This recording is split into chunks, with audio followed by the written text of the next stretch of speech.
Президент Садыр Жапаровдун инсандын руханий өнүгүүсү, адеп ахлагы жана дене тарбиясы тууралуу жарлыгына ылайык өлкө мектептеринде бир топ иштер аткарылып жатат. Өткөн жылы 1-декабрда билим берүү жана илим министри Уланбек Мамметакуновдун демилгеси менен Борбор шаарыбыздагы 10 мектепте пилоттук негизде волейбол боюнча иримдер ачылып, болочок тренерлерге министр өзү волейбол топторун тапшырган болчу. Бүгүн биз шаардагы пилоттук мектептердин бири Алыкул Осмонов атындагы мектеп гимназияга волейбол ириминин жүрүшүн чагылдыруу үчүн келдик.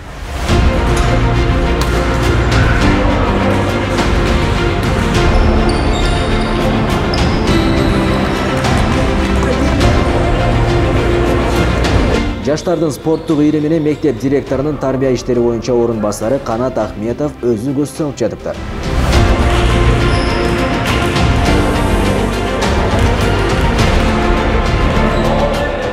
Залда волейбол боюнча машыгуу жүрүп жатат. Балдардын тренери Кыргыз мамлекеттик дене тарбия академиясынын студенти, машыктыруучу Рамазан Бактыбеков мында эң мыкты студенттердин арасынан тандалып келгенин айтты.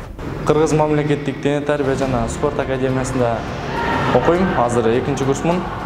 Балдардын сабакка кызыгуусу жакшы, аябай жакшы деңгээлде жүрүп атат. Бул бир жумада 2 жолу өтөт. Апрель айында 10 мектеп катышкан бир чоң иш-чара өтөт, оюн. Ал жактын жеңүүчүлөрүнө чоң бир пристер бар. Ошол жака дайындап атабыз азыр балдарды. Албетте спортту сүйгөн жаштардын кубанычында чек жок. Волейбол оюндарына окуучулардын кызыгуусу зор экен. Буюрса, апрель айында пилоттук 10 команда мелдешке чыгат. Ошондо сөзсүз жеңүүчү болобуз дейт волейбол ириминин катышуучусу 11-класстын окуучусу Бактыбек. Ошол 68 мектептин алдыңкы оюнчуларынан болобуз. Бизде азыр даярдык жакшы, биздин командада балдар дагы көп.